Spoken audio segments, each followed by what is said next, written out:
नमस्कार, स्वागत है।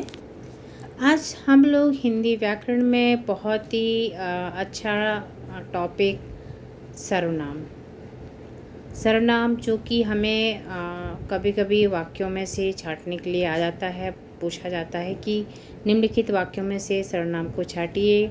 सर्वनाम की क्या परिभाषा होती है, सर्वनाम किन दो शब्दों से मिलकर बना है।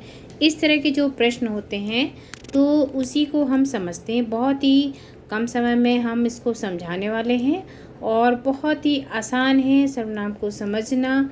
जैसे हमें पता है कि हमने संज्ञा, किसी व्यक्ति, वस्तु, स्थान आदि के नाम को संज्ञा कहते हैं।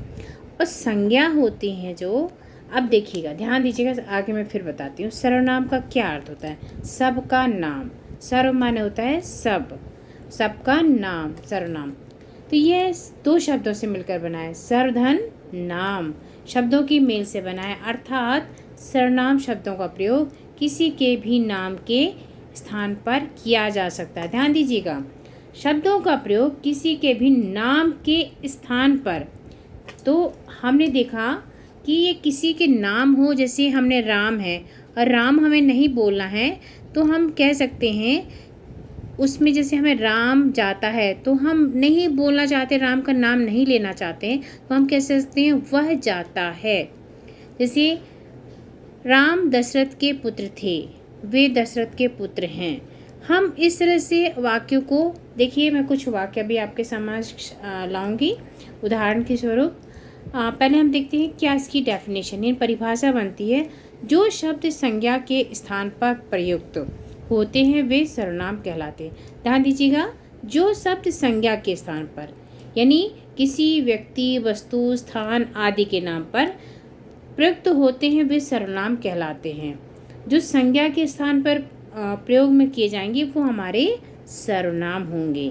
बहुत ही आसान है कि जो शब्द संज्ञा के स्थान पर प्रयोग किए जाते हैं वो सर्वनाम कहलाते हैं। जैसे मैं, तुम, वह, आप, कौन, जो, सो, वे, हम, कोई।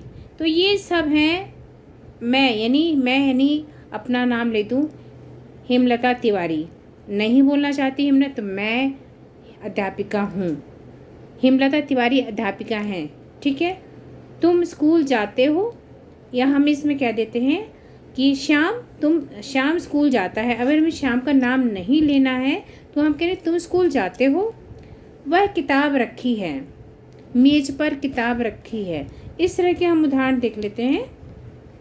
जैसे यह किताब है, यानी किताब के साथ में जो यह लगा है ये इसमें है। जैसे मंजरी किताब है, मंजरी की किताब है, यह किताब है, लिख दिया हमने। इसकी यह जो लगा है ये हमारा सर्वनाम है। वे दशरथ के पुत्र हैं, तो जो वे हैं वे हमारा यूज हुआ, राम दशरथ के पुत्र हैं यानी भरत दशरथ के पुत्र हैं। तो जो वे हैं हमारा, ये हमारा क्या है? सर्वनाम। अपने पिता की आज्ञा मानकर वे वन को चले गए, यानी अपने पिता यानी राम जी अपने पिता की आज्ञा मानकर वन को चले गए। राम वन को गए यानी राम सीता जो गए थे, तो अपने लगा दिया। उन्होंने लंका पर चढ़ाई कर दी। किन्होंने की थी लंका पर चढ़ाई? यानी श्री राम ने लंका पर चढ़ाई कर दी। वानर सेना उनके साथ थी, सेना उनकी जो थी, उनके यानी श्री राम, यहाँ पे उनके लगा दिया। हमने नाम न लिख करके उनके साथ उनको संबोधित कर दिया है। वह तुमसे बहुत स्नेह करता है, वह कोई नाम होगा और तुमसे यानी किसी और से। अच्छा, राम सीता से बहुत स्नेह करती है या स्नेह करता है। उसने कलम से ही चित्र बनाया। बहुत ही कॉमन नामों का प्रयोग कर रही हूँ, साधारण, जैसे हम लोग को आसान है। तो हमने देखा कि यह, वे, अपने, उन्होंने, उनके, तुमसे, वह, उसने, ये सब हमारे जो आए हैं, इतना गोल सा जो आया है जिसको मैंने मार्क किया है, ये हमारे संज्ञा के स्थान पर प्रयोग किए गए शब्द हैं। तो इसलिए इसको हम सर्वनाम कहेंगे। अगर इन वाक्यों में से हमें सर्वनाम छांटना है तो हम आराम से इनको छांट सकते हैं। तो बहुत ही आसान तरीके से समझ में आया होगा। सर्वनाम के जो भेद हैं 5 भेद हैं, 6 भेद हैं। सर्वनाम के जो भेद हैं, जैसे पुरुषवाचक पहला, निश्चयवाचक, अनिश्चयवाचक, निजवाचक, प्रश्नवाचक और संबंधवाचक, ये सर्वनाम की 6 भेद हैं। तो इसको हम दूसरी वीडियो में देखेंगे। तो इस तरह से हम सर्वनाम को किसी संज्ञा के स्थान पर जो शब्द प्रयोग में लाए जाते हैं वो सर्वनाम कहलाते हैं। बहुत ही आसान तरीके से आपको समझ आया होगा। धन्यवाद।